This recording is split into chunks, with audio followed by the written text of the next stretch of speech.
mga kaamuhan, mga bossing ko, katulad po na ipinangako ko sa inyo, ibibigay ko po ang patok na patok at mainam na kulay sa year 2021 Metal Oaks. Ano po ba ang mga kulay na maghahatid sa atin ng kasaganahan?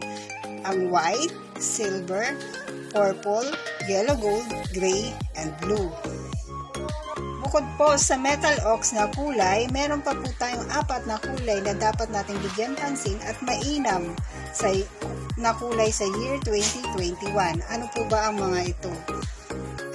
Ito po ang mga kulay na sinasabi ko sa inyo na papatok sa year 2021 bukod sa Metal Oaks na kulay. Ano po ba ang mga ito? Red, green, yellow gold, and then white. Ayan po. Nilagay ko po sa pongkan para po mas kaakit-akit ang mga pongkan at ang kulay ng mga nakadisenyo.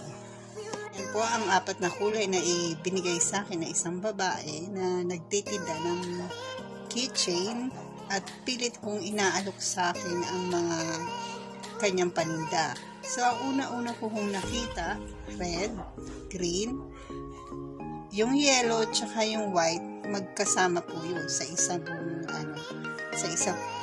isang keychain, yellow tsaka white. Yan po. Gayon din po sa pagdating naman po sa ahas. Ayan.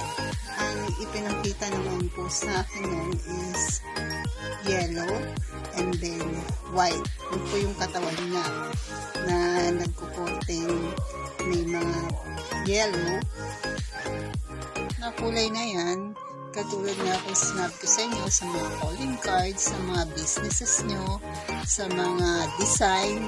Yan po ang papatok na mga kulay at yan po ang phantom color na tinatawag at ang iba pang mga kulay nila katulad po sa mga graphics, yung mga one color. Yan po talaga ang papatok sa year 2021. Salamat po. Ayan po, yung 4 na kulay pong yan na binigay po sa akin, yan po ang ginagawa kong palamuti, katulad po nito, sa mga pongkan, ginawa ko nung Chinese New Year, ayan, dyan ko po inilagay, tapos mga candy, iba't ibang kulay, ayan po, at gayon din po naman sa mga bato, ito po ang citrine. Ito po, ibibigay ko sa inyo sa next video ko kung ano yung papatok na mga stone yan, na pwede natin ilagay sa ating mga wallet. Yan po. Sa next video ko na po yan ibibigay sa inyo. Salamat po.